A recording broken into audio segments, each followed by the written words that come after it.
Welcome to the Ringer NFL show. Sheil Kapadia here with Steven Ruiz and Diante Lee. The offseason is apparently in full swing. We've got franchise tags. We've got extensions. We've got my list of top 50 free agents. At this time next week, the negotiating period will already be well underway. A lot of these guys will already have deals. So we're going to talk about all those things with my friends Diante Lee and Steven Ruiz. Diante, are you in like 50% draft mode, 50% free agency trade? Are you like 80% draft mode? What's your offseason mindset right now? I'd say it's probably like 65-35 split, leaning more towards free agency just because I think the draft is pretty top heavy. And it's been like that for the last few years. It feels like there are longer conversations to be had about NIL and the transfer portal and what I think that's done to kind of like the back end of the draft, because the small school guys are probably staying longer, transferring up. The bigger school guys who are, playing more of a rotational role have more incentive to stay. So I think that this would be a good year to look at free agency from that respect. And then you look at the names that are available. You're like, I care about this because these are names I know. I don't know if I care much about this beyond that.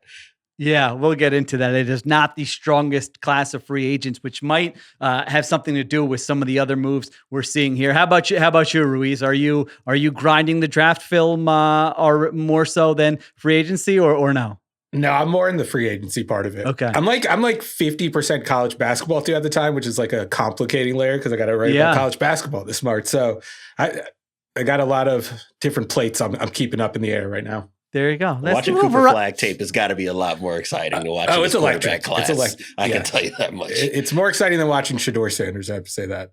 I've got my Dr. J sweatshirt on. Listen, Sixers, you can still tank enough to get up to Cooper Flag territory there. Probably not going to happen. All right, let's get to it. It was pretty newsy day here. Newsy couple of days here. The franchise tag deadline just passed as we're recording this. So only 2 franchise tags actually handed out. One, the Chiefs tag guard Trey Smith. That's $23.4 million for 1 year. And the Bengals tag T. Higgins. Let's start with the Bengals. It's probably we've been talking about T. Higgins and the Bengals. It feels like for months now. They don't let him get to free agency.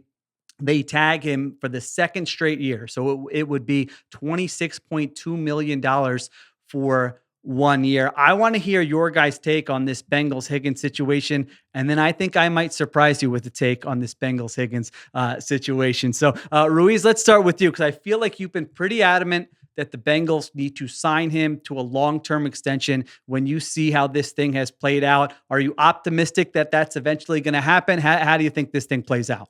I am optimistic. I feel like all the talk out of Indy was that it's probably going to get done. I think if you would have asked me 2 months ago or maybe a month and a half ago before Joe Burrow went on this very public campaign, whenever he had a camera in front of him, he's like, we need to pay T. Higgins, by the way. The question wasn't even about that. He's like, but we need to do that. And I think that pressure that he's put on them has led them down this road where I think they end with paying T. Higgins over the next couple of weeks. I don't know when it's going to happen, but they still have other guys to pay. They still have Trey Hendrickson to pay. They still obviously have Jamar Chase to pay. Mike Gesicki is another guy they want to bring back. So maybe it's not a long-term deal, but I'm pretty confident that T. Higgins is going to be a Bengal in 2025 at this point. And $25 million, honestly, not that, or $26 million, whatever it is, not that big of a deal. That's, what is that, 1.3 Christian Kirks? Yeah, and especially with the cap spike and everything, you're right. Like, so I think in the past we would look at something like that and be like, you can't do that. It's gonna kill your cap. You won't be able to sign anyone else. I'm with you. You look at the wide receiver market and what guys are getting paid 1 year, $26 million. Again, it does limit some of your resources for this offseason, Diante, but that's not the end of the world if you have to have T. Higgins play on the tag in 2025.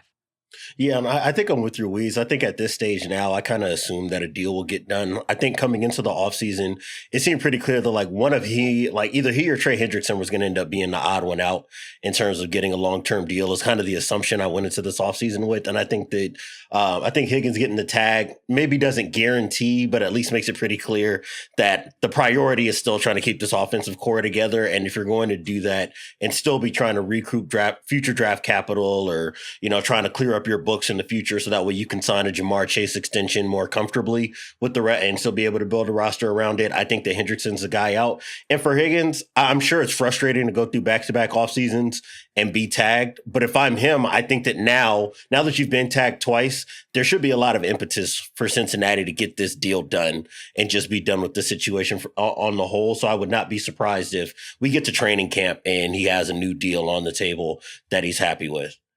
Yeah, the numbers are interesting here because, like you said, he kind of has some leverage now because they can't tag him again next year. So it's like, if you're going to do this again, that's fine. I'm going to be 27 years old going into, next season, and I'll be on the free agent. Wide receivers usually don't hit the free agency market of this caliber. And so he can probably look at this and say, it's not the end of the world. If I need to play on this tag for $26.2 million and then guarantee myself hitting the market next offseason at that age, if he was older, if he's 29, if he's 30, right, it's a different story. But at his age, it's not really a bad situation. DJ Moore, the deal he signed last offseason, is the one I've looked at as kind of a potential comp for T. Higgins. He got $27.5 million per year last summer. And so now you have the cap spike. So you would think you're probably getting up to $28.5, $29 million, which I would imagine that's probably the neighborhood that the Bengals are offering T. Higgins. And he's saying, let's get up over 30 here, given the way this cap continues to increase year after year. So we'll see if something gets done there. I was thinking about this more today, and I kind of surprised myself by coming to the conclusion that I would explore options of trading T. Higgins if I were the Bengals. Obviously, compensation matters here, but Joe Burrow, like Ruiz said, has gone on this tour for 3 months now saying we got to pay X, Y, and Z, and we can operate like the Eagles. And in large part, I like it. I agree with him. Put pressure on ownership to spend cash. On the other hand, like a team like the Eagles is paying A.J. Brown and Devontae Smith, but they just nailed the draft last year on defense. They nailed free agency. They already had a very good offensive line. I was looking at that for the Bengals, and it's like their defense is terrible. Their offensive line needs upgrades. They've got Burrow. They've got Chase. It's not like the cupboard's bare. They're going to have to pay Chase. He's going to be the highest paid non-quarterback in the NFL. And so I was looking at it like if you run the risk of signing him this year and then losing him next offseason, do you trade him this year? Can you get like a top 50 pick this year for T. Higgins? And then you can take that money that maybe you're going to pay him, that $26 million, invest that in the offensive line. If you get a second round pick, now all of a sudden you have 4 picks in the first 3 rounds. You can take some swings on, again, this is you're looking at a wide receiver 2. Can you find a wide receiver 2 that is good enough on a rookie contract? So I actually have I'm not saying they should definitely do that. Obviously it depends what you get, but I would be exploring that option. And especially we'll get to these other free agents. There's not a lot of options for teams that want a very good wide receiver like T. Higgins. So you might be able to get better draft capital than you would think. All right, I saw Ruiz was making faces at me. Am I crazy? You would not explore this option at all? You think you just sign him and don't overthink it? No, I just don't like the argument. I don't like the argument of we have holes elsewhere, so let's get worse at where we're the best at. Like, that doesn't make sense to me. If I'm them, I lean into what I'm good at and try to get lucky on the other side of the ball. Like I like the idea because you're freeing up cap space, you're getting more draft capital in theory, but you still have to find the players. And that's been a problem for them in the past few years. The reason why they suck on defense is because they didn't draft the right players. They had the resources, they just didn't use them right. And what's the chances of that turning around and them finding those resources? And then maybe now your defense sucks, your offensive line sucks, and you don't have T. Higgins. I think it's tough. And then you pissed off your quarterback because the quarterback has made it clear what he wants. And then I think the other part of it is like Joe Burrow, I think we can all say he knows ball. Like, he knows why this offense works and he knows why it works like it works. And I think he knows that T. Higgins is a big part of that. Like, when you've heard Joe Burrow talk, he sounds like one of these like football hipsters online. Like, he does like sacks don't matter unless it's on third down. And he says all this stuff like you hear other people on Twitter, like smart analysts say on Twitter.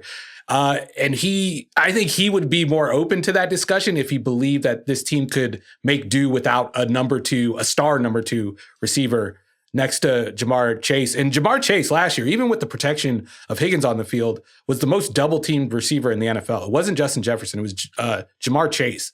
So what happens when you take T. Higgins off the field? I think that it gets more extreme. And then I think also Joe Burrow, who wins before the snap, if you take away one of those like points of reference before the snap, makes his job a little bit harder. It makes it a little harder to read the defense before the snap. And we know like that's how he wins, by being right almost all the time before the snap. It carries risk. It carries risk, but I do think that there is a case for it, Diante. Where do you come down on this? It's not the worst idea. I think it's just so contingent for a lot of the reasons that Steven laid out. Most importantly, that it's going to piss Joe Burrow off. That if you made that move, it would have to be for a first rounder. There's no way you can bring Joe Burrow back into the office and say, hey, this was in the best interest of our franchise, is getting rid of your second most important option. And we got a pick in the 50s, high 40s, the 50s, or whatever the case may be. And we think that that's going to bring in a guard that's going to make your life easier. This is going to bring in a tight end that's going to make your life easier. Like, your quarterback doesn't want to hear that. And to me, I think my argument would be, if you do that with Higgins, then you have to do that with Hendrickson as well. And now you're really going to have a hard time looking at Joe Burrow and saying, we're giving you the best chance to be as successful as some of your competitors in the AFC by getting rid of all your all-pro level teammates. And it's just going to be you and Jamar Chase out there trying to make it happen. If we had more of a track record that this front office could scout talent, bring them in, and that this coaching staff would develop and maximize it around Burrow and Chase, I would be a little bit more amenable to the idea that, hey, you might be able to hit the reset button at your wide receiver 2 spot, and you can go get a tackle that can help you out. You can go do something in the backfield that's going to help you out. You can address his defense in a way that it's needed, desperately needed attention over the last 2 seasons. I just have no trust that they can do that. I think that this team has to spend if it wants to stay viable in the AFC. And I don't think that they're going to have a viable pathway to keeping pace with Baltimore, to keeping pace with Buffalo or Kansas City if they take steps backwards. We spent the last 2 years talking about the most talented quarterback in the NFL in Patrick Mahomes and what he has to deal with offensively because he has a lack of weapons available to him. I would not want to put that on Joe Burrow's shoulders, and I don't think that you would get similar results if you put him in that kind of ecosystem. It's hard to do like the just trust us bro thing when like last year you drafted Jermaine Burton, which is like an all-time draft disaster so far through 1 year. Yeah, although that was day 3, right? But when did they? I forget when they took. I thought it was a day 2 pick. Was it a day 2 pick? Okay, all right. Okay, yeah. I mean, they've actually tried to do some things the correct way with like Dax Hill and Miles Murphy and be a year ahead, and just none of them have worked out. So I always have trouble with the like, are they bad at this? Are they on a run of bad luck? Is it like, how much stock do you put it? Like, were those they have bad like 4 scouts too? Like that's the other thing is their scouting department. It's like us talking on probably over Zoom. There you go. Yeah. Yes. It's I flip flop back and forth because part of me says Burrow, Chase, Higgins, figure everything else out. If you have that, like you've seen kind of this offense is pretty reliable over the last few years that it's going to be a good offense. But from a, resource, what was it? The big data bowl, at the combine, from those types of the discussions that I'm sure they're having there, is I think you can make the case from a resource allocation perspective that maybe you at least see what you can get for him and then decide after that. All right. So right now, T. Higgins is tagged. So they have between now and July 15th to potentially agree to a long-term extension. At that time, if Higgins just signs the franchise tender, they've got him for 1 year, and then he is free to do whatever he wants next offseason. So we'll see what happens there. All right, the other tag, I don't know how much there is to say about this, but the Chiefs tagged guard Trey Smith, 1 year, $23.4 million. Diante, what was your read on them tagging Trey Smith? I think it's similar to what you noted in your free agency rankings piece, right? It's an uncomfortable move to have to make because it does kind of put their backs against the wall in terms of what they need to do with the other contracts. Some of the defensive players that are likely going to have to walk instead of getting extensions because of Trey Smith's cap hit going into 2025. But I don't know what else you're supposed to do. He's your second best offensive lineman. This is probably the worst time for him to be hitting the market, given some of their other offensive needs. But you couldn't afford to let that guy walk out the door. He would have reset the guard market the second that he leaves. He probably would have been the most coveted free agent on the offensive and defensive line in this class because of his age and because he's played really well. I would say back half of last year, notwithstanding, where his pass protection kind of started taking a step back. I think that you had to bring that guy back if you're truly serious about trying to improve the margins on offense, you don't do that by losing an all-pro level talent at guard. I think it's worth pointing out that it's the non-exclusive tag, which is the same tag they used on Snead last year, and then they ended up trading him to Tennessee for a third-round pick. So I don't know if it necessarily guarantees that he's going to be on the roster, but like echoing what Diante said, you almost can't afford to lose him. Like you already have weak spots on the offensive line. You can't afford to weaken your strength in the heart of that offensive line in the interior. And it's kind of similar to last year because they put the tag on Snead and then they also had Chris Jones to pay. And it was like, oh, if they're tagging Snead, maybe they're not going to bring back Chris Jones. They were able to obviously bring back Chris Jones. So I wonder what that means for Nick Bolton and Justin Reed, players that we will probably talk about later in this pod.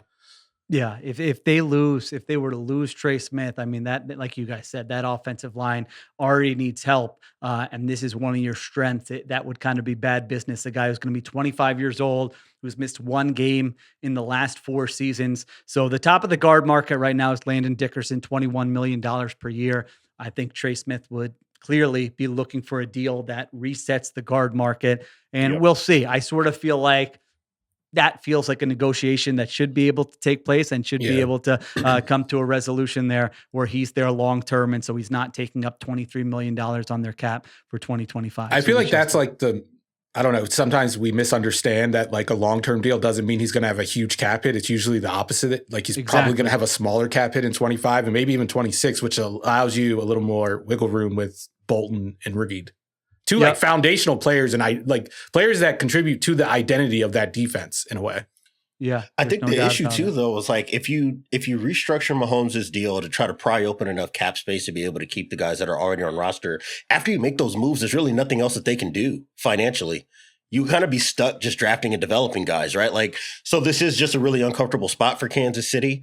To me, that's one of the things that I've been kind of hung up on, right? Is what do you do to make a quick pivot if you are Brett Veach? There's really not a lot of pathways.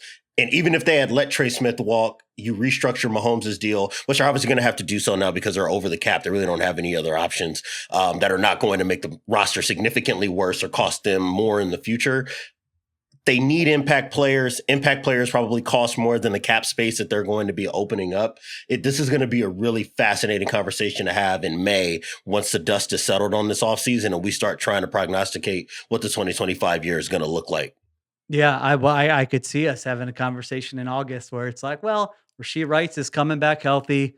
Xavier Worthy came on a little the second half of the season. Right. I don't know. Maybe it's not so bad. Yeah. But also like, after the Super Bowl was like, they need to do something. But to your point, are the options available to them to do so? I mean, we'll see. We'll see what other guys get moved here. And we'll talk about maybe one of these veteran wide receivers. Maybe that's a move they make to just give themselves another option. All right. Last one here, just in terms of the franchise tag conversation, was Osa Odigizua, the defensive tackle from the Dallas Cowboys, where there were reports that they were going to tag him. They don't tag him. They end up signing him for 4 years, $80 million. This to me was kind of a surprising deal and a nice deal for Dallas, where usually if a guy gets this close to next week, he's not going, you have to kind of blow him away with an offer. You got to go above and beyond to keep him because you just don't have that motivation to say, I'm going to stick with my team when I'm a week away from seeing what my actual worth is in the NFL. Yet $20 million for him is a reasonable price. I mean, I had him pegged right around there when I was doing my projections for the top 50 free agents. I think it makes him 14th or 15th highest paid defensive tackle in the NFL.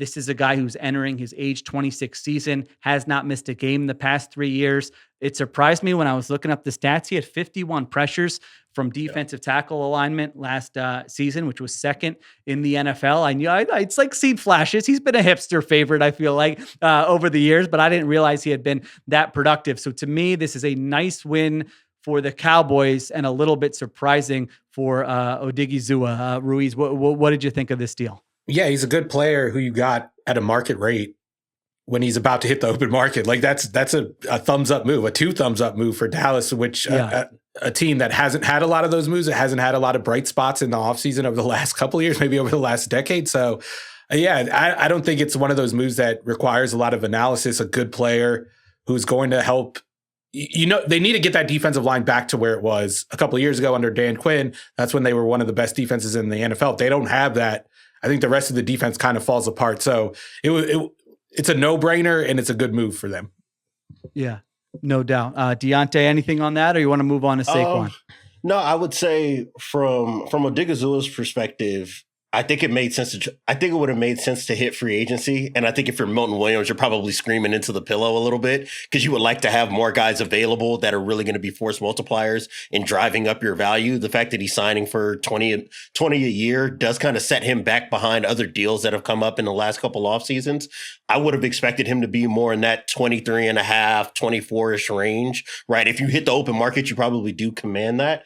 I think for Dallas, you had to make this move, similar to what we were just talking about with Trey Smith. You need to make this move because good players can't leave your building. He doesn't fix the issues that really plague this defense in terms of run defense, in terms of, just consistent production outside of rushing the passer. So they still have needs along the defensive interior that Odighizuwa doesn't patch over. But if you lose him, again, you look at that defensive tackle depth chart, there's really not a lot there. You would be asking Mozzie Smith to turn into the player they thought he would be when they drafted him. And he has not shown himself to be at any point in time in his NFL career up to this point. So good on Dallas for spending, right? And definitely good on Dallas for getting this done before he got to test the market and see what a rebuilding team like in New England, like, maybe not Washington because they've been so deep at defensive tackle, but maybe Arizona throws a lot of money at them because they lost Zach Allen an offseason ago and they want to, kind of re-up on the defensive interior.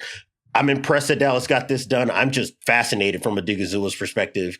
If this wasn't just about being in Dallas, which is the place that developed you, where you played your best years, I'm kind of fascinated that he wouldn't want to go see exactly what his maximum earning potential could have been. Finally, Jerry Jones building the star or whatever, like that was, he pitches that as like, hey, this is an amenity for players. Like you can have business connections and you can make money after it finally worked. It's the first time it's actually worked in the last couple of years. Yeah, I was all ready to rip him. I thought this was going to be a bigger deal. Jerry waited again and now he cost himself, but he didn't. Yeah, is he back? Jerry's back? Maybe he's back. Maybe he's about to have a great offseason here. Yeah, Milton Williams, to Deontay's point, is the player to watch because they are, I thought, very similar kind of profile players going into this offseason. If he ends up there, at $23-24 million, you could say, well, what was Odighizuwa doing? And it's his decision. It's always an uncomfortable situation because it's like, you're getting a lot of money guaranteed, and I'm not here to tell him to say no to that. It's just as we analyze it from a market perspective, it's lower than maybe you think. And this is your last real chance to get big money at 27. Yeah. I'm just surprised that he wasn't advised to just go see exactly how much he could go get on the open market. Exactly. All right, last two bits of news here. Saquon Barkley gets a 2-year, $41.2 million contract extension per Adam Schefter. That includes $36 million in fully guaranteed money at signing. Now, this is a tricky one where I would just advise everyone, let's wait until all of the details come out because it's hard to know what to make of this. I feel like my initial read is that you're guaranteeing what was already on his contract, tacking some years on at the end, but that looks good in a tweet. But is he ever actually going to see that money? So it definitely feels like a raise and a reward for Saquon Barkley, where the next 2 years, I think, if you look at it as a 2-year, $36 million deal, that it's a nice raise on what he had previously. But I don't know that it's as maybe lucrative as some of these numbers sound like. Ruiz, did you? It's a tough one to talk about because, again, we don't have fully all the details about this. It doesn't look like it's probably going to clear up a bunch of cap space or anything for the Eagles. What was your sort of read when you saw this news come out? I mean, if you just ignore the position, it makes sense. Like, it's either him or A.J. Brown who are the best player on that offense. So we know what A.J. Brown's making, so it makes sense to give Saquon Barkley a bigger deal. He was an integral part to that offense. It wasn't just him running behind the offensive line, and it was him turning what the offensive line gave him into explosive plays downfield. So makes sense to me. You got to keep that guy happy. You brought him there kind of pitching him, hey, you could be a little bit happier here than you were in New York. And one way to do that is to pay him and reward him for what was a remarkable season last year. Yeah, no doubt about it. All right, go ahead, Diante. You got something on Saquon? I was going to say, I think you said it. Like you said, not only would I wait to figure out the contract details before we make any evaluation on just what the money looks like, This is also just, I would wait to see what this means for Philadelphia. I don't know if this is an inkling towards anything. I think that this is probably just part of the process. If a running back at that age has a huge year like that, you want to reward them. Let's pay you out early, right? Let's convert some money into bonuses more often than not, or more likely than not. We'll stack on some void years at the back end to try to help us out in years to come. And we're just going to play with the money over the next 3 seasons if we know that we've got you here for a little bit. So that's all I expect this to be. I don't think that this is much of an indication either for Barkley or for Philadelphia. And we should probably just wait until we can really grade exactly what this is. Anytime Howie gets a chance to tack on some void years to a contract, he's going to take it. That man loves a void year. And how about Howie on the McShay show? Did you see him? I was going to say, does this also count as having sex for the first time? Is restructuring a deal? Horny Howie. Who knows what the offseason is going to work out? I must have missed a storyline because I have no idea what you guys are talking about in regards to Horny Howie. I didn't know he had a new nickname. There you go. Well, let's give a plug to the McShay Show on the Ringer Podcast Network, and everyone go check out that interview he did, and then you will know exactly what we're talking about, or you can I got to listen to it. I didn't know that's where they were going. You got to hear it from the horse's mouth. I don't think that either of us could do this on justice. No, I don't. When I saw the quote, I thought it was fake, and then I saw the clip, and I'm like, okay. Not fake. All right. Who knows what this version of Howie Roseman has in Is that an official Ringer NFL show nickname? Like Big Lou? Are we going to call him Lou? We might. I don't know. We might have to ask Todd McShay if he's coined that, if we're okay to use it, because it was his interview with Howie Roseman. But yeah, I think this offseason, when his name comes up on the show, I think it would be fine to go, Horny Howie does it again. I don't know. Maybe. We're not getting. He said it. I'm like, should I be saying this? Of the memes then I'm like, he said it. Out of this.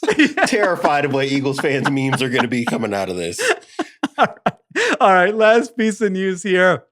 Bears trade for Jonah Jackson, Pride of Pencrest High School. Sorry, have to say that. That's where my girls are going to be going here. Pride of Pencrest High School signed a big deal with the Los Angeles Rams last offseason. Did not work out. Injury, benched, and now they trade him to the Chicago Bears for a 5th-round pick. Diante, what did you think of this move for Chicago? Ben Johnson connection, trying to protect Caleb Williams. The Ben Johnson connection makes it make a lot of sense. Obviously, durability, health over the next couple of years is going to be a big piece of what you're talking about with Jackson. I think I'm still trying to sort out exactly what the Rams' offseason is going to look like. I guess is probably where I'm at more than anything, is just trying to sort out, like, what is their idea of trying to build this roster? Are they going to try to maximize this year going forward? Is this them kind of trying to find that competitive rebuild type of thing, knowing that Jackson hasn't been as available and hasn't been as good for them as they were hoping when they were really trying to build up this offensive line? So I'm more fascinated from Los Angeles perspective. For Chicago, I mean, this is just going to be about taking as many swings as possible to try to improve this O-line so you can get a legitimate evaluation of what Caleb Williams is and isn't. Ruiz, what'd you think? Yeah, I mean, the fit makes sense on paper. The one thing I will say, I don't think it's like a red flag, but maybe it's like a pink flag. I don't like it when like a coach goes somewhere after success, a coordinator specifically, and then kind of starts bringing their old guys in rather than being like, oh, I could just like, find an offensive line that I can develop myself. I thought like one of the good signs from Mike McDonald last year was he didn't go and raid the cupboard of the Ravens. He didn't go and get his old players. I don't think he brought in one old Raven, and maybe I'm wrong about that. But I would have liked to see something more like that, because Jonah Jackson is coming off a season. I know he was hurt in training camp, and that kind of lingered into the offseason or into the season, but he also got benched for performance at one point. And I don't know, guys his age don't tend to get better, especially when they're dealing with injuries. It's kind of like a no new ideas, let's just go get somebody I know. Now, there's a balance with that. On one hand, it's like, well, the player, how he fits, his personality, all those things. You can spin it both ways, probably. You can spin it both. I generally lean towards you, though, especially if it's like you get 3 people, like it's just like, well, are you sure they're the best person for that job? So from a draft capital perspective, I think it's fine. 5th round pick for a guard who, had played good football to earn that contract he got last offseason. I was a little surprised that they're picking up his full salaries. A guy who was just, again, at the end of the season, he was not playing because of performance reasons. And it's not like they had all pros on the interior there. They kind of just found guys who they thought were a better option for them. Sean McVay is no dummy. I think it also matters what team, what coach are they coming from. So I was a little surprised that they were taking on the full salaries for the next 2 seasons, but I do think it speaks a little bit to the free agents we're about to get to. Again, it's a recurring theme where it's like, if you wanted to upgrade that interior offensive line and you look at Jonah Jackson and his potential versus some of the other guys, I could see saying, let's go ahead and do that. We know him a little bit better than the other guys. So Bears get some offensive line help for Caleb Williams. All right. Let's take a break. We're going to come back. We're going to go through my list of the top 50 free agents. These guys are maybe going to rip me, maybe going to say good job. Maybe, I don't think they're going to say good job. Maybe say this guy should be higher, this guy should be lower, this guy's interesting. We're going to run through all of those when we come back. This episode is brought to you by State Farm. State Farm helps you score an affordable price when you choose to bundle home and auto insurance with the Personal Price Plan, where you call the plays for the coverage that fits your needs at a price you can afford. Talk to a State Farm agent today to learn how you can bundle and save with the Personal Price Plan. Like a good neighbor, State Farm is there. Prices are based on rating plans that vary by state. Coverage options are selected by the customer. Availability, amount of discounts and savings, and eligibility vary by state. All right, we are back on the Ringer NFL show. All right. Now, I did the list. You were about to say Philly special. I was about to do it. He was 1,000% about to say Philly special. Of course I was. I mean, it's just, listen, off-season me. I'm not going to be as buttoned up, as polished. I'm out of the routine of I know when I'm doing shows every week. So give me some time. You are right. I didn't know if you caught it or not. I tried to be smooth. I got caught. It happens. It's okay. I can own up to it. I can tell by your reaction that it's okay. I did the top 50 free agents this year based on like what I think it's going to cost to sign each guy. Because I always had trouble with this. Is it like who I think are the best players? Well, then how do you do positional value? How do you do age? All those things. So I always have a spreadsheet and I write down, all right, what do I think the projected salaries are? And oftentimes I'm way off on some of these guys. Some of them I hit. Other times they sign and I go, whoa, I was way off on that guy. But that was my criteria this year. So I had 8 tiers here. We're going to go through them and we're going to talk about some of these players. Tier 1 is a player all by himself. And that is a guy we've talked about. I don't want to say as much as any other player since we started podcasting last year, but he's got to be up there. Since September, I don't know that there are many players we've talked about more than Sam Darnold, who does not get the franchise tag, who will now be available to hit the open market. I've seen some reports that none of the Vikings are still interested in bringing him back. That would surprise me, but I guess anything is possible. And so then you look at the QB needy teams and say, are one of these teams going to pay up? So ultimately, I came to the conclusion that it just takes one.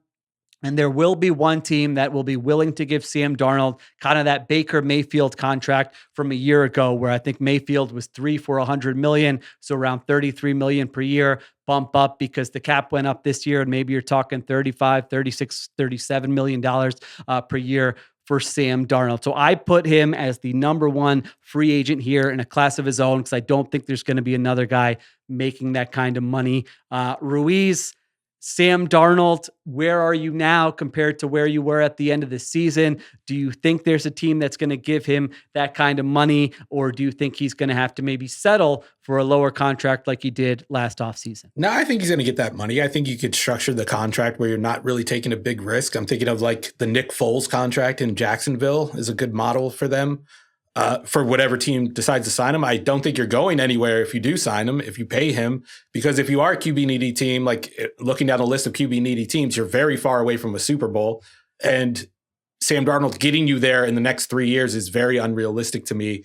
And by the time maybe you are in range or at that level where you can compete in the playoffs, now you have to pay Sam Darnold real money because presumably he's been playing well over the last couple of years. So for me, it's kind of like you're in a no man's land with it, where you almost don't want to sign him. You almost just want to like take yourself out of the market, even if you do talk yourself into him being a good quarterback who's able to replicate what he did last year. But just digging through the stats, I feel like it's so easy to realize what he was last year. He was a quarterback in a very good situation. When he was in rhythm, he produced like one of the best quarterbacks in the NFL. When you put pressure on him, when the offense didn't necessarily win the play call before the snap, he didn't look like a great player. He looked like the player we saw in New York at times. He looked like the player we saw in Carolina at times. I think what he proved was that he has the talent to take advantage of a good situation. Now the question is, which team has that situation to offer him? And I don't think there really is one. And in the Minnesota question, you don't win Super Bowls by paying non-premium positions premium contracts. And like if you're bringing him back to be the backup, which I would assume would be his role, because you don't want to stunt JJ McCarthy's growth further than it's already been stunted. I don't see how you build a great roster paying your backup quarterback whatever they would have to pay him. I would imagine it would be like $20 million. I don't know how much it would be. That's an interesting question. If he did come back to Minnesota, what kind of discount would they get? Yeah, the quarterback salaries are so interesting because it's either there's only one quarterback making between $15 and $30 million, and that's Geno Smith. There's kind of not that range of, hey, we're not quite sure about you, but we'll pay you more than a backup, but not quite as much as a starter. It just kind of doesn't exist. It doesn't mean it's not going to exist. Maybe you get creative at some point here. But Diante, do you think he finds a team? And I know we're going to do matchmaking free agents later this week, but I feel like for Darnold, we at least have to think about, do we have a team? Do we have a team for Sam Darnold that we feel like is going to be the one that pays up for him? Well, he's tricky because of the price tag, right? Like if it's a Geno deal, then I think that the market's wide open. Because that's one of those situations where we can do this short term because you probably want to earn more. And then once you start asking for north of $30-35 million, that's where we can have the conversation of, does it make more sense to keep you as a stopgap, or would it make more sense to hit the reset button at the position? I think that if you're picking up Sam Darnold and you're paying near what his market rate is going to be, it makes the most sense if you're a team that's double dipping. Meaning you're going to bring in Darnold and you're going to bring in a rookie, and your conversation with the rookie is, if you're the player that we think you are, you beat that guy, and then we trade him or release him next June. Right. That to me would be the conversation if I were a front office, is this is going to be a trial period to see whether or not the rookie that we brought in is ready to be an instant impact starter for us, or at least above, that average level that Sam Darnold's at as a starting quarterback. And if so, then we made the right pick. If not, then, we're going to be on the quarterback carousel for a little bit longer. So that's kind of the way that I'm looking at it. And I would think that when we get to matchmaking, when you start really considering the teams that will be in on a Darnold, I think that most of the teams are going to be at the top of that list would be teams that you will be arguing should take Darnold plus look at a rookie quarterback in this draft or the next one. Jackson Dart, Sam Darnold quarterback room. I wouldn't wish that on any NFL fan base. Well, maybe some. The teams that are in need are Raiders, Giants, Titans, Steelers, and Jets. I think we can cross the Jets off. Right. And that leaves us with Raiders, Giants, Titans, and Steelers. You guys can correct me if I'm missing anybody. I don't think the Steelers are going to be a team. They don't scream to me as a team that would say, let's go pay Sam Darnold. To me, if I'm Darnold, that's the kind of place I'd want to go. Yeah, that might be a good situation for him. But so who knows? Maybe he says, all right, I'll take a little less because that's a good situation there. So to me, though, it came down to Raiders, Giants, or Titans. Raiders just are in a tough spot because I don't know kind of where they go here. The Giants, are they going to be able to get Cam Ward either at 3, or would they be willing to move up to 1? And the Titans, if they don't take Cam Ward at 1 and are like, let's just take, whoever our favorite player is, whether you trade down or stay there. Well, who are you actually playing at quarterback here? So those are the teams that kind of stick out to me. Diante, am I missing anyone? Do any of those, if you had to pick one now, would you say, I think that is probably the most likely team? I think that the Titans to me is the one that kind of stands out right now because they're just in such a tricky spot having the top pick. Right. And I think that there will be teams that will be calling them to gauge what it's going to take to acquire that pick, because they might love Cam Ward more than Tennessee does. And that to me, I think is where it gets interesting, right? Because if you're Tennessee, you can go make that move, and this roster needs so much work anyways that it's probably not going to kill you to pay him, north of $28 million a year, if that's what it comes to.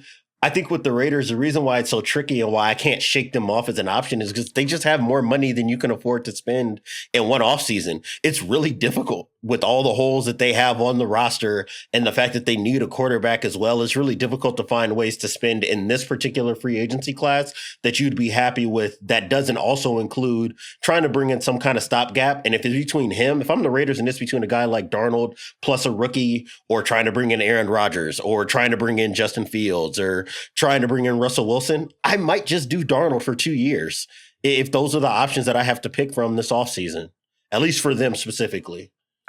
This is partially a joke, but I'm partially serious here. I feel like we need to go back and listen to Tom Brady calling Sam Darnold, because Tom Brady was very opinionated on quarterbacks. And I feel like I remember him kind of being harsh on Sam Darnold a couple times. I agree with that. Especially at the end of the season. And I don't think he would just sign off on signing Darnold. I think that's actually a clue into what his thought process is on some of these quarterbacks. Anytime I think about the Raiders this offseason, all I'm thinking about is who does Tom Brady want? And I don't know if that's right or wrong. The Stafford thing I could see. Tom Brady being like, that is the guy that, that felt like obvious from the get-go. But now you get past that, and I have every quarterback option I look at, I go, Brady's not going to want Russell Wilson. Brady's not going to want to pay Sam Darnold that. Brady's not going to want Justin Fields. Brady's every single one. So I don't know.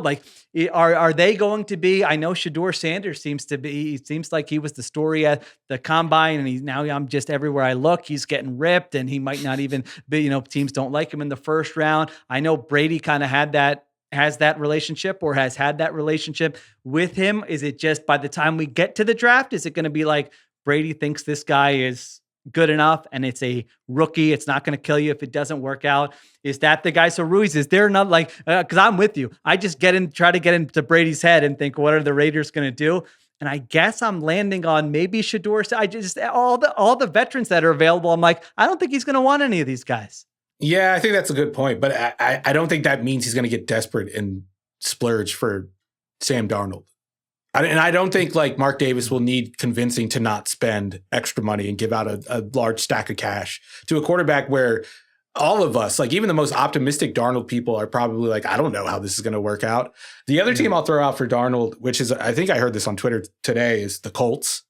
Bringing him for competition for Anthony Richardson. If Anthony Richardson wins the competition, then who cares what you spent on your backup quarterback? You just found a franchise quarterback for the next couple of years who's going to be cheap for at least 2 more years. And then if he doesn't, then you have this backup that can come in, and we saw him last year play good enough football to make the playoffs. So I don't know. That could be one where maybe the market isn't as lucrative as Darnold may be hoping going into the offseason, and he has to settle for a job like that. All right. Now I have to give you my favorite fake trade scenario, which I have mentioned elsewhere. I think I mentioned it with Simmons, but I forgot it. So I'm glad you brought up Darnold, because I'm like, I need to find out what these two guys think about this. The Pittsburgh Steelers. So I can see Darnold and the Colts. They are a weird franchise. They clearly don't like their quarterback. They clearly don't want to be in the Anthony Richardson business. If Mike Tomlin and the Pittsburgh Steelers call up the Indianapolis Colts and say, we will give you our 3rd round pick, number 83 overall, for Anthony Richardson. Take him off your hands. You can go sign Sam Darnold. We know you don't like this guy. You're literally saying he's in a quarterback competition. You benched him last year. We'll take him off your hands. You're not going to get a first for him. We both know that. We will give you our 3rd round pick. Diante, who says no to that deal? Do the Colts say no to that? Do the Steelers say we're not giving up a 3rd for Anthony Richardson? What do you think of that? That is my favorite proposed trade of the 2025 offseason. I think if you're Ballard, you have to say no to that, because if you make that deal, then why wouldn't Irsay just fire you now? He's bulletproof. How long has he been he's there? Never getting fired. He's outliving us all. We can go through a list of quarterback decisions. He survived everything. It's been 4 years since he traded a first-round pick for Carson Wentz, and he's still made the playoffs since then. This guy's bulletproof. All right, so Diante says Ballard says no. Ruiz, where are you on that? I would love it personally. Like, I would drive Anthony Richardson to the airport or just drive him to Pittsburgh if that trade ever went down. I don't know who says no. Maybe the guys that are working on the sideline in Pittsburgh because they're going to get hit in the head with the ball if Justin Fields and Anthony Richardson are the quarterbacks competing. The wide receivers. Security guys who have their back to the field there, huh? Those guys. Okay. Listen, I would love to see, for all the conversations we've had about Anthony Richardson, I would love to see him get in the Mike Tomlin ecosystem and just run the ball and see what it looks like there. So I don't know. I don't know if 80, like, I feel like Steelers fans listening to this are saying, we're not giving up a third-round pick for a guy who hasn't done anything and is completing whatever 52% of his passes. And Colts fans are probably saying, no, we need to get more for Anthony Richardson. We used a first-round pick. So it's hard to balance it. The Steelers' other pick is 52. So who knows? I'm just, listen, if a rare trade where everybody leaves it unhappy. Is that those might be good trades. Yeah. Either everybody's happy or everybody's unhappy. That's how you know it's a good trade. So if anyone from the Steelers or the Colts front office is listening, just pick up the phone, have a little conversation. It would be good for content. It would be good for Anthony Richardson's career. And again, Colts, we see you. You do not like this guy. You don't want him to be your quarterback. It couldn't be any more obvious. So there you go. But yeah, I had that scenario. Colts trade Richardson and then sign Sam Darnold. All right. Next tier here is tier number 2 on the Ringers top 50. Now this one we can just spend a second on because 2 of the guys got tagged already, and that was T. Higgins, Chris Godwin, and Trey Smith. So Chris Godwin is the only one available there. I was surprised when I was doing the research here that before Chris Godwin got injured, only Jamar Chase had more receiving yards than him in the NFL through the first 7 weeks of this season. Now, he suffered an ankle injury. He's 29 years old or entering his age 29 season. I still think he's going to get a very nice deal in the neighborhood of $23 million per year. Diante, do you think, am I overrating Chris Godwin? Am I underrating him? Or do I have him in the right spot as the best free agent that could potentially hit the market? And he might not. The Bucs could easily re-sign him before we get to next week. The Bucs could re-sign him. I would say if you're Godwin, this is probably, you never want to enter a free agency period injured. But for him, because the free agent market at wide receiver is as weird as it is, he can still probably feel confident that there's going to be $24 million per year waiting on him, because there are wide receiver needy teams. If you're the Chargers, if you're the Broncos, if you're the Rams, and you just want to add another option to start building the rest of your offense around, and you have that kind of balanced attack where he can be any piece. We've seen him fill a bunch of different roles for the Bucs over the years. He's been their yak guy. He's been a dirty work guy. He's worked the middle of the field. They've tried playing him outside, so we know that he is capable of doing a bunch of different things. And I think that for that reason, especially when you think about the Patriots who need receivers, the Raiders need receivers, even the Cardinals could probably use a dirty work guy as well. Like, there's a lot of suitors, I think, for a guy like Chris Godwin. So he's probably safe this offseason. I think he's going to get paid exactly at the top of his market rate, which I think would be the mid 20s, hit mid to high 20s. I think that that's a good reason for Chris Godwin to test the market, unless Tampa Bay absolutely is willing to overpay to keep him around. You also saw him succeed and thrive in this offensive system that's all over the NFL. Yep. Like the Liam Cohen, Sean McVay, whatever you want to call it, the outside zone, play action offense. You saw him thrive in that role, and then you saw him thrive in a role that wasn't. I don't think it takes a great quarterback to get the most out of him. Like, he was catching bubble screens, he was catching passes out in the flat and turning those into explosive gains. And I think any team that has had issues running the football specifically, and you could just flip a pass out to a receiver like that and expect to get 6 to 8 yards. I feel like that's a commodity in the NFL today, where there are a bunch of teams that you have the haves who can run the football no matter what, and then you have the have-nots, which includes teams like the Chiefs who have struggled establishing the run, to use an antiquated phrase. But I really think that's something that NFL teams are going to look at and value in Chris Godwin, and maybe even overlook the injury history because of it. Yeah, I feel like Chris Godwin just has a very high approval rating from, people talking about the game, analyzing the game, probably from his teammates, probably from people within the league. So it sounds like the reporting in Tampa is that they just view him in sort of the Mike Evans vein, where they're like, we just want to hold on to this guy and make him a member of our team for a long time to come. All right, let's take another break. Then we get to the wild cards, and we'll get to a couple other tiers here.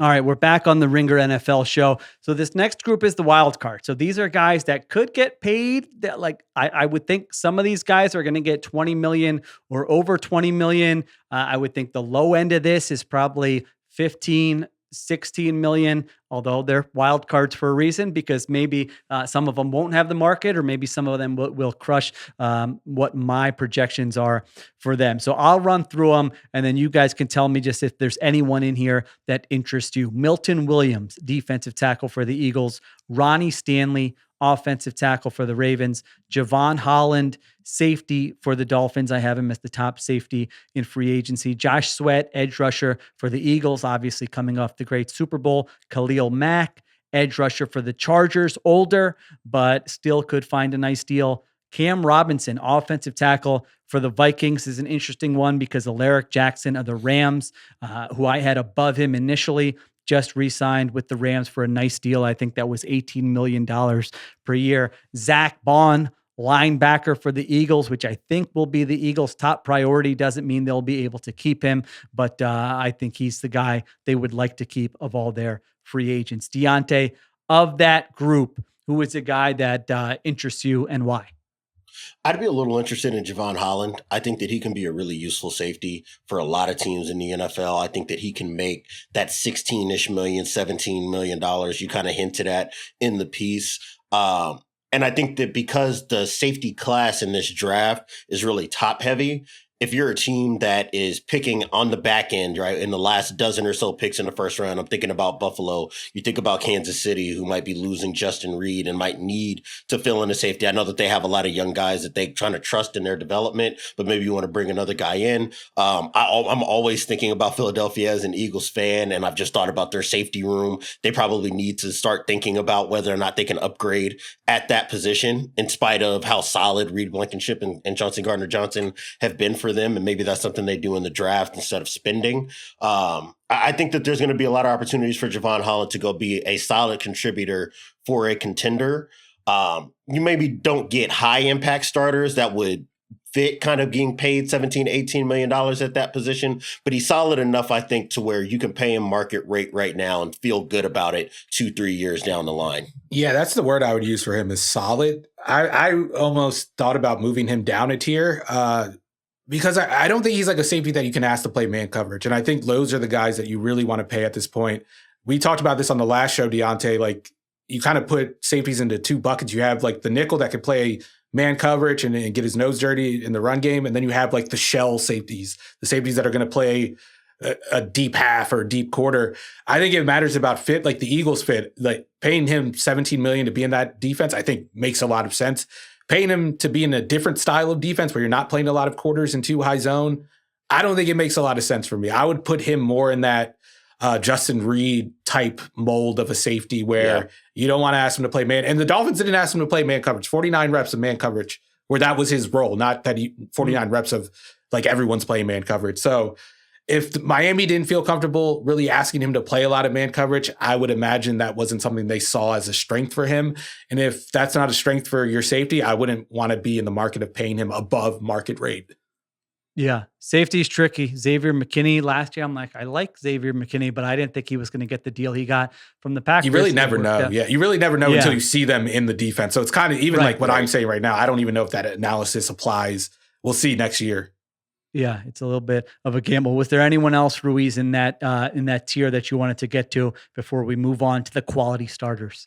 I mean, do we want to talk Milton Williams? It seems like he's everyone's favorite defensive tackle now, ever since the Eagles playoff run. Like, I honestly, has it gone too far? Has it gone too far? The Milton Williams hype. I think the one question with him is like, how much did he benefit from Jalen Carter Yeah. Because one thing Milton Williams is really good was like bull rushing. He's has like one of the highest win rates when he uses a bull rush. And the people around him are like Myles Garrett, Dexter Lawrence, like all the best pass rushers along the defensive line.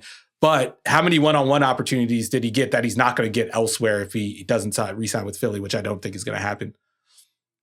Yeah, I think it's fair. He's sort of one of those players that generally just the profile is going to get a big deal in free agency. And if you have a lot of money, it's the type of player where if you feel like, hey, we're gambling on someone, you say, all right, premium position. To your point, like there is film out there that you're like, this guy has a high upside where he could just flourish over the next 3 seasons and be really good. And then there's the other end of it. To your point, playing next to Jalen Carter, he had 5 sacks and 10 quarterback hits. He's never played more than 50% of the snaps. And so there is a projection. You know, it's kind of Draymond Jones just got released by the Seahawks today. And I think it's a very similar profile where he was a player with the Broncos where you said he hasn't played a ton, but you could see the flashes, and the Seahawks say, we believe in the flashes. We're going to give him a 3-year, $51 million deal. It didn't work out in Seattle. That doesn't mean this is going to be the same thing with Milton Williams, but those are tricky players. It's a reminder that free agency, everybody kind of comes with a question mark. Almost everybody. There's a reason the players get to free agency. A lot of times it could be injury. It could be age. It could be positional value. It could be, well, how would they perform in another scheme? All those things. Diante, what do you think? If you were a team that needed like a starting level defensive tackle, you had money to spend, would you feel comfortable being, or would you feel good about the gamble with Milton Williams if he's making, say, we could just throw out that Oso Digizua contract, 4 years, $80 million, kind of in that neighborhood? I would say because it is presumptive. I think that Steven makes a really fair point, right? That it's a little presumptuous that if you're paying him north of $20 million, that the efficiency will match the increase in volume. But I think that we've just seen over the last couple of years, even though he's been a rotational guy, you have not seen much production dip. He has been a very valuable pass rusher on the interior. I don't know if he can be a Pro Bowl level player as a starter, like a perennial Pro Bowl level guy. So maybe the deal is shorter, right? So, or something where you can kind of, there are some triggers that allow you to get out early in a couple of off seasons. I don't know if I would be willing to give him a full 4-year deal, right? But maybe we can do a 2 to 3 year deal if it looks good. We pay, we give you a big bonus payment and restructure that deal and kick a couple extra years on it to kind of reward you for your play or make a heavily incentive-based type of contract. I think he's properly rated in terms of ranking this free agency class, right? Because it is pretty light in terms of high-level impact players. If I'm going to project somebody to be productive as their volume increases in this free agency class, I think that he's the one that I feel most comfortable, obviously because I've been watching a lot of them over the years. So I do think that there are a lot of things that are going to be sticky with his game no matter where he's at. And I think if you're Williams, the reason why you might be able to really get the maximum value out of this is that he can kind of go and play anywhere in the NFL, right? Because he is a little bit more of a pass rush first guy, right? You don't have to be as concerned about what your role is going to be in the defense because everybody knows you're going to play 3 technique and you're going to be getting after the passer one way or the other. So I think that that's going to be safe for him. And I think he'll be productive even if he's not a Pro Bowl, all pro level player being paid $23-24 million a year. I think you feel bad if you give him a contract where you're like, okay, he has to make a leap into like stardom for us to feel good about this deal. But if you get him on a deal where you're like, as long as like the production maintains at a similar rate, but the role expands, then I think you're feeling good about it. So it's tricky. I think it comes down to how much money you're giving to him, how much you're guaranteeing. And then you just got to do the film work. I think this is one of those ones where you kind of ignore the numbers and throw them out and just watch them on film and ask your coaches, like, is this a guy that you think is going to elevate this defensive line? And if they say yes, like you just believe, you just take their word for it. Yeah. And I think the film is very good. I think the film is better than the numbers, was better than the numbers this year. I think he can win in different ways. Interior pass rush, like you said, Diante, that's something that that's more, demand outweighs supply. Teams are always interested. Can we find someone who can give us interior pass rush? He plays the run. So it's not like he can't do that. So yeah, I like Milton Williams. It's just, if you would have asked me even, 4 or 5 weeks ago, do I think he's going to be ranked this high and making this kind of money? I would have been like, that sounds a little rich. Like he seemed like he went from under the radar guy who everyone wanted to now, nope, this guy's going to get paid near. That's what happens when you make the Super Bowl.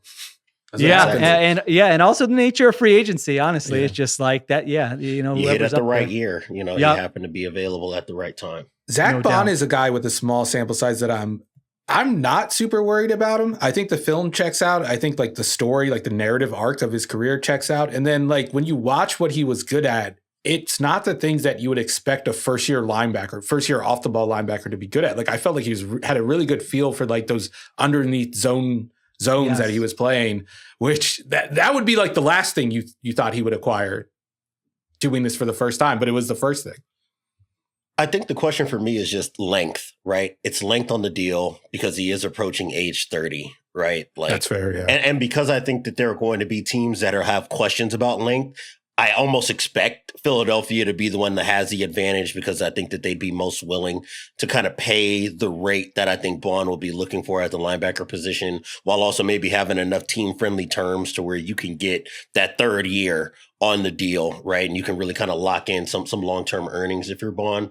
But I do feel the way that you feel, Steven. I think when you watch him and how he played in coverage, how he handled run fits, you see a very cerebral player. You talked about kind of his trajectory, and now that he's playing a role that fits him best in a full-time capacity, you get to see the best version of him. I think that I'd be willing to bank that for the next 2 years, even if he doesn't look like the best inside linebacker in the league the way that he did this season, you can probably still get a top 10 level player, and that's going to be worth paying, at least for Philadelphia. He's not a guy that's going to get picked on, is what I would say. And even when he plays, he's not going to be the weakness in your defense. Yeah, it's not going to be like the Shanahan microscope where, if they play man coverage, we're going to kill this guy. It just really didn't happen last year. He was targeted just once when playing man coverage last year on 67 snaps. Yeah, he was awesome last year. It's just a matter of, going to be, I think, 29 years old. Like you guys said, has only done it for one season, did it in Vic Fangio's scheme. If you're another team, you say he's definitely going to be able to come here. And like you said, maybe not be an all pro level player, but be a very good player. And off ball linebacker is another tricky one. Only three guys making over $15 million per year. Patrick Queen last year was a free agent coming off a good season with Baltimore. He makes $13.7 million with the Pittsburgh Steelers. I think Bond, probably that $14 to $16 million range is most likely, unless there's a team that just says, no, this guy's awesome. We have money to spend. Let's go get him. I think the Eagles would probably be comfortable in that $14 to $16 million per year range. I'm sure they would love to, like the Cowboys did, get a deal done before he hits free agency, but I'm not sure if they're going to be able to do that. All right. Next tier here, quality starters. Javon Hargrave, defensive tackle from the Niners, who I don't know if they've actually released him, but they have said they're going to release him. And then corner is really interesting here. You've got a bunch of sort of veteran corners on the market. Byron Murphy Jr. from the Minnesota Vikings, Charvarius Ward from the San Francisco 49ers, DJ Reed from the New York Jets. Those are the three I had next in the rankings. Nick Bolton, the linebacker from the Chiefs, and Justin Reed, the safety from the Chiefs, two guys who Ruiz has mentioned earlier in the pod. Chase Young, edge rusher from the Saints. I did not anticipate having him this high here, but he was the last guy I had in this tier. Ruiz, out of that group, who do you look at? Who interests you? I think Chase Young interests me. Like I ran through his pressures, like the film of his pressures, and they weren't fake pressures. Like they were quality pressures against some decent players. Like he had a good game against Jordan Mailata when they played the Eagles. I would take a chance on him. I would honestly put him in the next tier up. Like I would put him in the, would that be? Same. The wild card, because I think like if you hit on him and he like has one of those years, especially if you put him in a place like Baltimore, where they can kind of make your job easier as an edge rusher, I think he could have a Pro Bowl level year for a contract that I don't think is going to break the bank. And then another player, I already mentioned him, Justin Reed. Like I think he's still got it, and I think Kansas City needs to do whatever they have to do to keep him in the building. Like you think about their identity as a team, the blitzing, he's part of that. The coverage disguises, he's part of that. The tackling, like that was a big deal for their team, was being really good at tackling. He's part of that, as we saw throughout the playoffs. And then like even in coverage, like as a deep zone cover guy, there were plays where he did get beat deep. Like I'm thinking of like the touchdown against the Saints, the long touchdown. But there's also plays where he's like running with Nico Collins across the field from a quarters alignment, like all the way across the field and making a play on the ball. I can't see him going anywhere else. And if Kansas City lets him go, like that's a red flag for me. It's not quite like, oh, we let Tyreek go and now our whole offensive identity is changing, but it's not far off from that. Yeah, no, he was a free agent a few years ago. They signed him. They let Tyrann Mathieu go, and that worked out great for them with Justin Reid. You're right. He feels like he's just been a core part of those three teams that went Super Bowl here the last 3 seasons. Diante, what do you got in this quality starters tier? I would echo what Steven said. I would say that the cluster between Khalil Mack, Josh Sweat, and Chase Young, I would maybe have a little bit closer for me because Young looks so good. And obviously you still have the advantage of age there for him. He's still on the younger side, definitely younger than those two.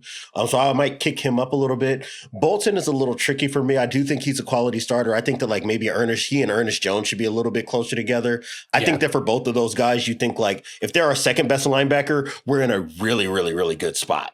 Right. If they're our best linebacker, then our second best has to be pretty close to him in quality in order for us to feel like the core of our defense is as strong as we would like it to be. So those are maybe the two that I was most interested in. I was also looking at Byron Murphy, like and comparing him to like Charvarius Ward and DJ Reed. I'm probably more likely to be out on Murphy in comparison to those two. And especially Carlton Davis, who I know we'll get to later. Exactly. Yeah.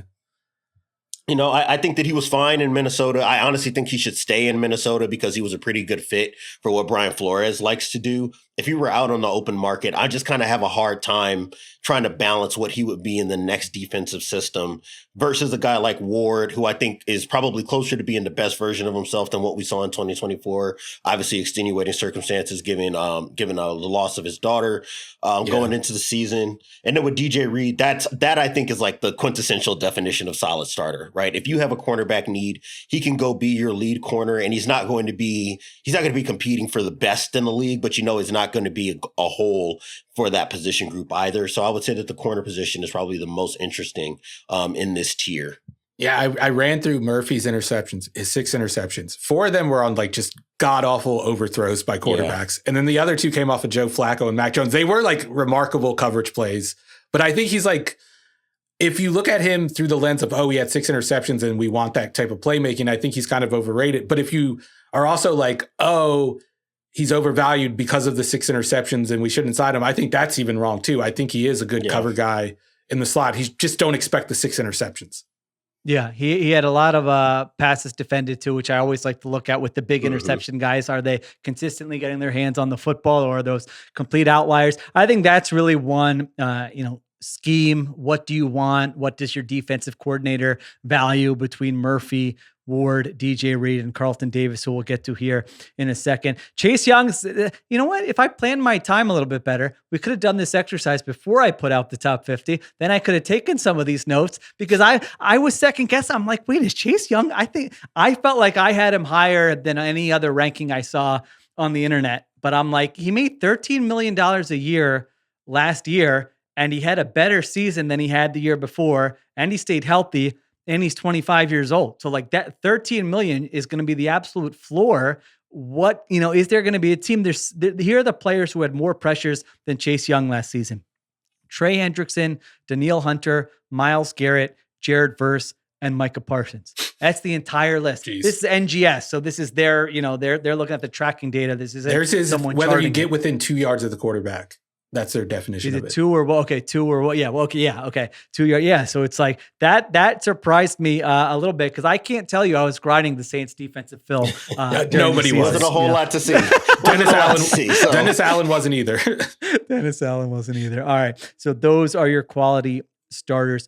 Short-term solutions. Here's who I've got: Hassan Reddick, edge rusher from the Jets; Davante Adams, wide receiver of the Jets. So there are these veteran wide receivers. I just added Davante Adams because he got released. And I have Davante Adams, Stephon Diggs, Amari Cooper in that order. Then I've got Carlton Davis rounding out that tier. Ruiz, do I have those wide receivers ranked correctly? Davante Adams, Stephon Diggs, Amari Cooper. And do you think there is a big gap between do you think one of those guys should be way lower, one of those guys should be way higher, or do you agree with how I have them ranked? I might put Diggs lower just because of the injury. I kind of understand how Cooper kind of disappeared in Buffalo. It's a tough situation to join as a receiver with a quarterback who's like so well established in the offense. That's a tough look for him. Yeah. Like, I don't know. I think like when you watch, and he had some injury stuff too. I think he did have some injury stuff. Yeah. You could see that he was slowed down by that. Davante Adams, I'm with you. Like with the blurb you wrote, I think that he's no longer the player he is. And you could just look at the numbers. Like he didn't get double teamed nearly as much as he did the 2 previous years. When teams did throw a double at the Jets, it was on Garrett Wilson. It wasn't on Davante Adams. But he's still a very good player. Like he could still win at the beginning of his route, at the end of his route. He can get open deep. He can get open over the middle. I think if you get him away from Aaron Rodgers and Derek Carr, like that guy needs to do a better job of picking quarterbacks. Then I think he could be a very productive player. As for the other receivers, it's almost like Stephon Diggs, I would almost just stay away from. It's just tough. You just don't know. Let someone else find out. Yeah. I generally agree. Chiefs, Davante Adams? Yeah, I'm sure. Why not? I think he's what they thought they were getting in DeAndre Hopkins. Yeah. They were like 2 years late on DeAndre Hopkins. I think Davante Adams is in that spot right now. Carlton Davis is interesting to me. I would almost push him up to the next tier because I think his performance last year was made to look worse than it was just because of the defensive line situation, the pass rush situation after Aiden Hutchinson went down. He struggled in man coverage. That's why they brought him in. But if you kind of like filter out the plays where the quarterback's holding it for more than 3 seconds, he was fine. Like he was in Tampa Bay. So I think you can maybe find some value in signing him. And we know quarterback play is volatile year to year. It's volatile. And I think I don't want to say durability issues when the guy broke his jaw last year. So let's take that out of the equation, but has missed 20 games over the past 4 seasons. So I wondered how teams would look at that. But yeah, in terms of quality of play, I think he's right there with those other cornerbacks. I probably had them all grouped together initially, and then I moved him down a little bit because of the injury stuff. Diante, what do you think from this tier? Yeah, Davis is the one that I would be okay with taking a shot at. I still think that there's a little bit more there. I would rather have him than Byron Murphy Jr. If I was just a team that had $15 million to spend at corner and I didn't get like a DJ Reed or a Charvarius Ward, then Davis will probably be the next guy I'm looking at. I think with like Reddick, and maybe this is just sour grapes from the offseason, I just think I'm good. No, I think I'm good on that. I feel like it says something about him that he made like an all-time blunder. Like have you ever seen a player make that type of miscalculation and then make the team regret it? Like I'm thinking of like Le'Veon Bell doing the same thing. It's always the Jets for some reason, but I'm with you on that one. That's a red flag for me. Yeah, I think I do like him. I think I'm going to, Ruiz, I'm going to steal what you said for your, as a tier next year. Let someone else find out. That's a great tier. Put Reddick in there, put Stephon Diggs in there. There's probably some other guys we can get to as well. I do think that's a nice, if I were a team, I would have that, as we're doing our free agency charting, let someone else find out. Because I do think that is that's not a bad way to look at it for some of these guys. It's one of those things where you're like, shoot, we didn't get him, but you're also like, it's not going to kill us if we don't have him.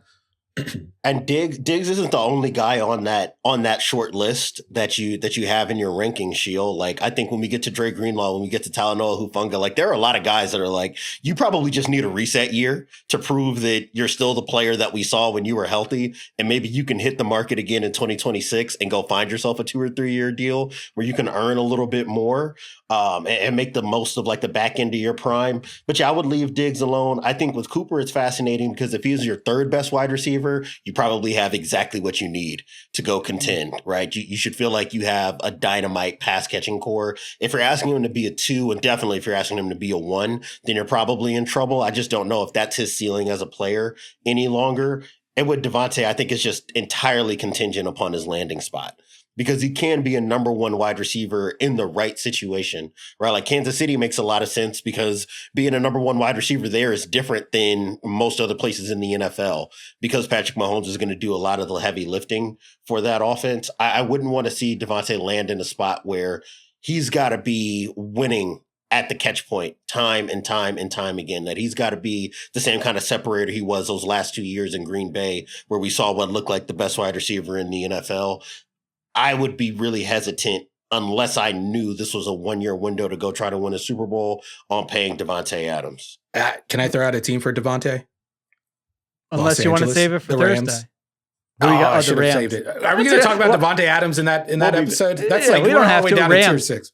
I want to see him on the Rams. I want to see him like reprise like the Odell Beckham role with Puka obviously taking over the Cooper Cup role. Yeah, just run some backside digs. That's all you need to do. Yeah, they got to go for it.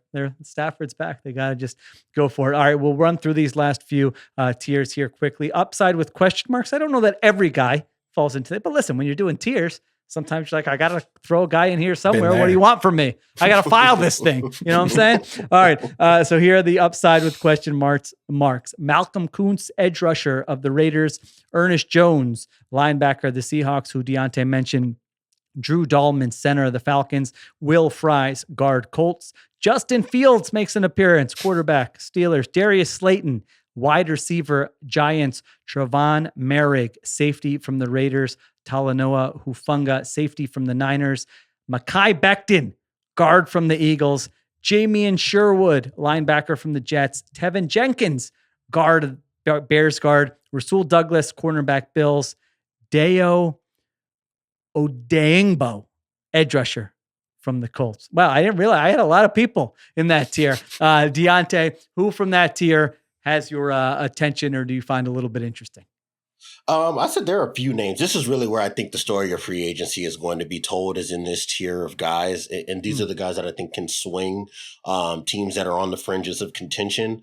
I'm really interested in Malcolm Kuntz, who's towards the top of this tier, right? I think if you're a contender and you've got some money to throw around, you can maybe buy the dip on Kuntz if you trust that what you saw 2 years ago is the trajectory that he was on as a player. Obviously getting hurt ahead of this season really kind of takes some of the air out of what could have been for him this year. But in watching him in 2023, I thought I saw a player that looked like he could be a legitimate piece of your pass rush rotation. He's probably locked in as like a low-end secondary rusher at best, and the median outcome now after this injury is probably just a piece of your rotation. But I would say if you're a team, if you're a team that needs a third edge rusher, a guy who can come off the bench, or a guy that is a designated pass rush type, then maybe Kuntz can give you something.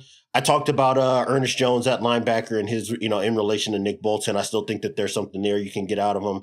And then two names that I'm really fascinated with before we get to the offensive linemen, who I think you can all cluster together, would be Darius Slayton. Steven just brought up LA.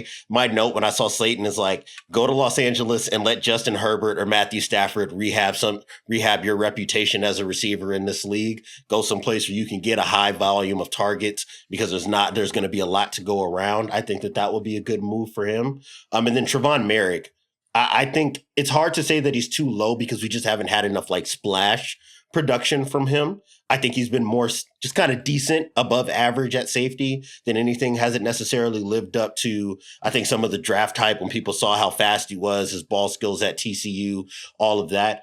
But I would not be surprised if good defensive systems look at him and say, we can bring him in maybe on the cheap, and he will instantly be our second best safety, if not our best safety on the roster, because he does have a very versatile skill set. Yeah, I think Slayton. I also had Kansas City written down for Slayton as a possible move. Just if they need a deep threat and they miss out on maybe like one of these bigger names, I think he would be a nice consolation prize. Also had the Chargers for him. I think Drew Dahlman is interesting for any team that wants to run outside zone. I think you need a center, and I think he's a center who can run outside zone. So that could make him a hot commodity on the market. Maybe like a team like Chicago goes in on him. Those are the two guys I think that could maybe swing a team's fortunes. Not like totally, but marginally. I like it. All right. Last two tiers here. These guys, shout out to Riley McAtee and Lindsey Jones, who helped me with this. I think Riley had the tier name these guys. I'm like, that's perfect, because it's two guys: Aaron Rodgers, quarterback Jets; Russell Wilson, quarterback Steelers. Ruiz, what do you think with where are these guys going to be, or are they going to be starters, backups, or out of the league week one of the 2025 season? I feel like you were missing like an effing in front of these guys, like these effing guys in that category. That's how I had it played out in my head. I heard it. Like I inserted the word in my mind. I think Aaron Rodgers gets Belichicked. Maybe he's doing a podcast next year. He's definitely doing a podcast, regardless of what his role is in the NFL. It's just one of those. It's like Cam Newton, where like, yeah, he's probably good enough for us to bring him in, but you kind of don't want that in your locker room. Not like with Cam Newton, I don't think it was like necessarily a bad thing. It was just like, this guy's going to be the leader of the team You don't want that as a backup. With Aaron Rodgers, it's more like this guy's going to get our wide receivers into some questionable YouTube rabbit holes. But Russell Wilson, I think, is destined for a backup. I think he had his chance to kind of establish himself as a starter. He looked good at times last year in Pittsburgh, but we kind of saw the wheels fall off. And he was what he was in Denver. He was what he was his last year in Seattle when things started to turn south. And I think a lot of people who have had him pegged throughout his career have kind of predicted this fall off coming. It's not a surprise because he was a player who thrived out of structure and he needed that physical ability. And once you lose it, it's hard to be a quarterback in this league. Yeah. Diante, you agree with that? Aaron Rodgers I is would fine say for a that podcasting job? If we weren't going to call it the These Guys tier, this was definitely the hire a producer and get your podcast started tier for both of them. And I would say that, like, I don't think that we can just individually say that Aaron Rodgers is a guy that teams will look at and be like, we can't have him in our locker room. I think it's kind of telling that Pittsburgh all the chatter out of Pittsburgh has been very clear that, like, we're not doing that again. Yeah. Thanks for giving us the stopgap we needed in 2024. Thanks for the 5 moon balls. Absolutely not bringing this guy back. Exactly. Like, I think that's telling. And, you got to run the offense through these guys. You got to deal with the personality. I think that bringing up the Cam Newton comp is really telling. I think that that's very fitting for both of these guys. It's not that they can't play in this league anymore. It's just, why would you enlist the headache that comes with the middling play you're probably going to get from a veteran, even if it is cheap? I just don't think I don't think the juice is worth the squeeze there at all. Damn, I set Diante up to bash Cam Newton. Shouldn't have done that. Yeah, Aaron Rodgers, when he was Aaron Rodgers, everything, you could easily talk, all right, yeah, everything else is worth it. This version of Aaron Rodgers, I don't know that there's going to be a team that says everything else is worth it. So without the baggage, like, he's a decent quarterback still. I think he's a top 15 quarterback in this league still. But you have to run his offense. And if you have to run his offense, then you're not getting top 15 production out of him because it's a bad, flawed offense. To me, if you're thinking about those two guys, why would you not just wait for Kirk Cousins to get the June 1st cut and go get him? Who's probably going to be much less of a day-to-day headache and will probably be much easier to separate yourself from if you do go double dip and get a young quarterback and he gets beat out in the preseason. I would much rather that than have to bother with anything Aaron Rodgers or Justin Fields related if I were a coach. I totally agree. I think you take the chance that Kirk was limited by that injury and then hope that he bounces back, because before that injury, that supposed injury in week 10, he was a very productive quarterback. And he couldn't move then either. Yeah. All right. Last tier here, role fillers. Defensive tackle from the Lions, Levi Onwuzurike.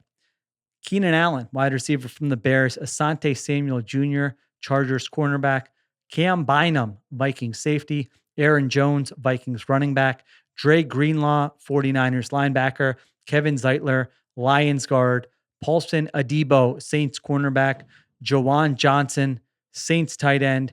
Patrick McCarry, Ravens offensive lineman. And Tershawn Wharton, Chiefs defensive tackle. Oh, I forgot. We had another one. Azeez Ojulari, Giants edge rusher. Diante, anybody in that last tier? These are a lot of guys who might be coming off some significant injuries, who might be my age playing offensive line. All right, not quite, but you know what I'm saying. These guys have pretty significant question marks, but who knows? It only takes one team. Who interests you in this group? I would say most of my notes on these guys are like 5 words or less, right? Like, I think I mentioned, like, Dre Greenlaw just needs a reset year. I think that he's better than what we saw. Obviously, coming back from the Achilles, I think he was trying to push to get back in the lineup. Calf injury, knee complications, ends up being shut down again right after getting reactivated into the roster last season. So I think that he can probably hang around in free agency. I don't think that he should be upset if he has to wait for a little while, go land someplace that can use you but doesn't necessarily need you. Go get healthy, put on some good tape. It's not like he's a 33-year-old linebacker who's on his last legs on an Achilles injury, right? You can still maybe go get 2 or 3 more good years out of him. So that's maybe a name I'm interested in. I think Pat McCarry, you kind of noted it in the piece, right? In theory, he should be higher because he can do all these things. We've just never seen him be great at any one of the things that he is capable of doing. I think that that's another guy who can maybe sit. Maybe he lands someplace that can use that versatility and kind of be, a swing interior guy and give you some value just as like a stopgap in case there are injuries. I think the same is true as Kevin Zeitler. Like that's a guy I look at, like if you strike out elsewhere at guard, if Becton does get paid, if Tevin Jenkins does get picked up elsewhere, gets overpaid, maybe you bring in Zeitler on like as close to vet minimum as you can get and, move on quickly after the fact. And then with Azeez Ojulari, I don't know. I've never known what to make of his career watching the Giants. It's like some games it looks like you can really get something out of him. Some games he's a total non-entity. I don't know what I would do with that guy. And everybody else on this list, it's kind of like a non-entity to me. Diante said, if Becton gets paid or if Tevin Jenkins gets picked up or overpaid, that was some good verbiage there. Keenan Allen is another person I would put in that higher producer and maybe transition to podcast. Like, not because I don't think he could be a productive player. I just I don't want to see that. He was slowing down last year. Why? Like, I don't think he needs that. He's caught enough passes. He's made enough money. And I think he would be a very good podcaster, by the way. All right. Ringer Podcast Network. Spotify. Hey, you never know. Asante Samuel, good cover 6 corner. Dre Greenlaw. I think you just need a guy.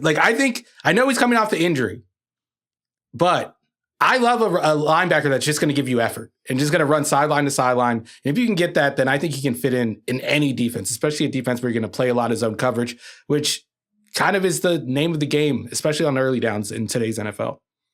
Yeah. Greenlaw was a tricky one, had the Achilles in the Super Bowl, comes back the end of last season, plays 34 snaps where he looked like, wow, this guy's recovered from the injury, but then, suffers the calf and knee injuries. And so he only plays 34 snaps. So I'm with Diante. I think probably, signs a 1-year deal, probably not for a lot of money. And then maybe if he has a good season, comes back next offseason and is able to cash in there. All right.